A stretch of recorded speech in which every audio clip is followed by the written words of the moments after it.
Good evening, everybody. Welcome back. It's been an interesting 2 weeks since we last spoke. Obviously, one of the major factors within that was what was going on with the banks. I mean, March was realistically all about the banks.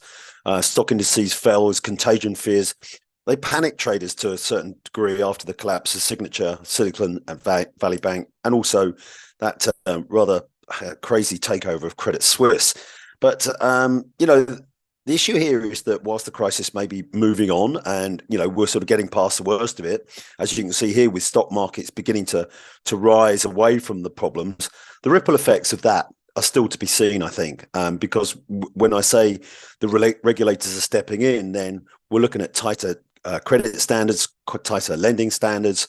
This means that companies are going to find it harder to borrow money, which means that growth could actually be curtailed or capped at best. So stock markets have been pretty buoyant amid the banking crisis, to be honest.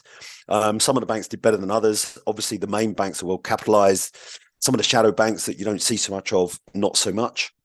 So I do think there's still problems out there. We did see a 25% fall in banking stocks. The wider stocks, wider indices stayed pretty well bid, particularly tech. Tech 100 rose 4% over that period. So there was a rotation from sort of S&P and the Dow Jones and the Russell to the sort of tech, the growth stocks, if you like.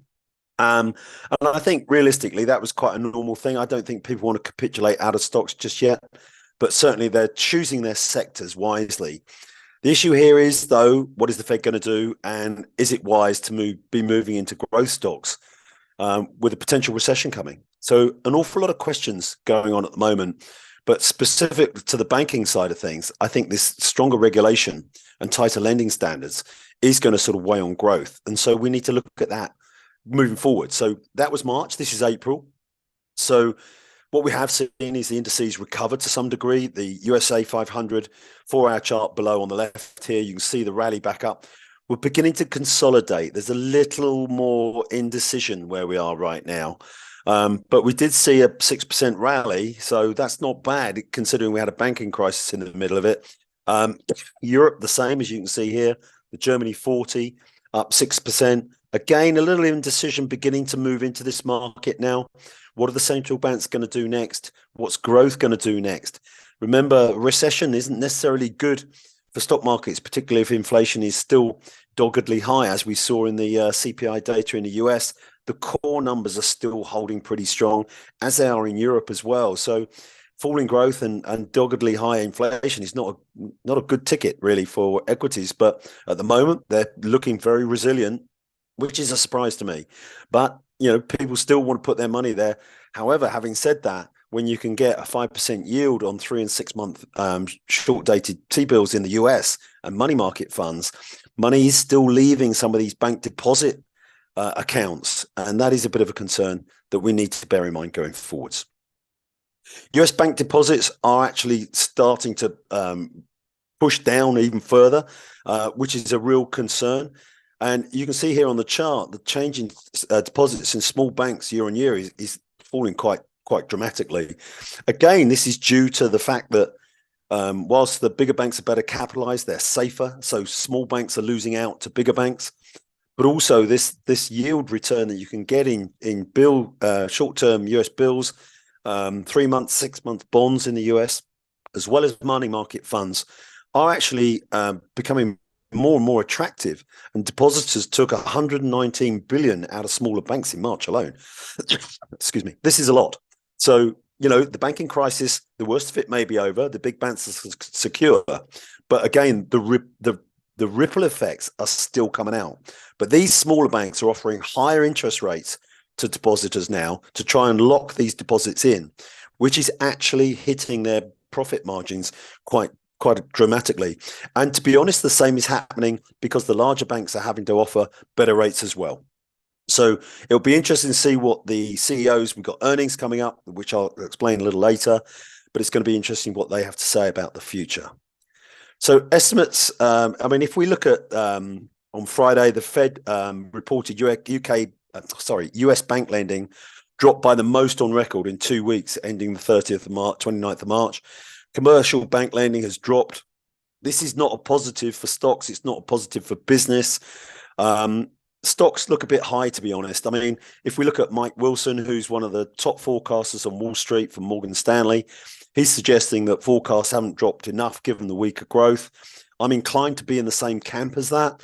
But it's hard to stand in front of this equity rally at the moment. But it does look like this bank lending structure could be a negative for banks for growth going forward, and therefore potentially impacting earnings going forward as well.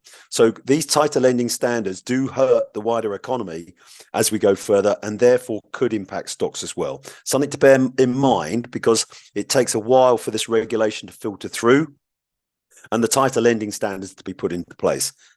So this may be the calm before the storm. But if we look at the US tech market since the 1st of March, it's done pretty well, but now starting to consolidate, moving sideways. To me, I think the rally looks a bit overdone. We have seen slightly lower rates after today, but we didn't get much of a rally in techs today as well. So, excuse me. But we are seeing a real drop-off. Tech companies rely on funding, borrowing. Those costs are not only rising, but that money's getting harder to get hold of.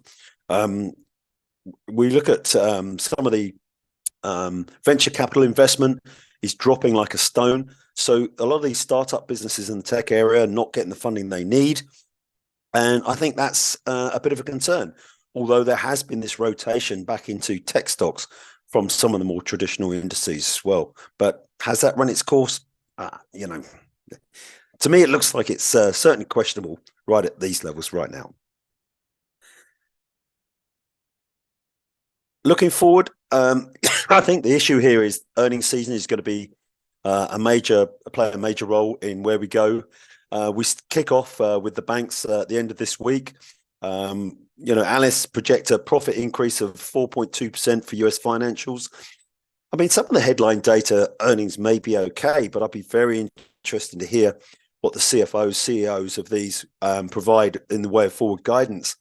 Jamie Dimon saying that the banking crisis could actually last for years and impact growth quite severely. So, he knows what he's talking about. And I'm kind of in that camp that we may not have seen it yet, but we need to understand whether this is enough to push the US into a recession.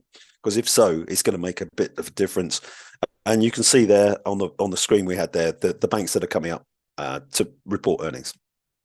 So the USA 500 since 1st of January, pretty positive, to be honest. But we are seeing financial tightening in the markets. We've got higher interest rates. There's now talk the Fed might do another 25 basis points. Is that a step too far? For growth, it may be. So, they still got a tight labor market. But, if we asked, there was a poll driven, and they asked what could be the biggest negative factor for earnings season. A lot of people see tightening of financial standard conditions, which is correct, but also economic slowdown beginning to rise as well. So again, I'm not sure this is good for stocks, but it's just this ripple effect that we saw the initial shock from the banking crisis. To me, the ripple effect is yet to be seen, and there's risks amongst that. And so we need to be cautious going into the latter part of this month. And earnings are going to be crucial to the whole picture from here on in.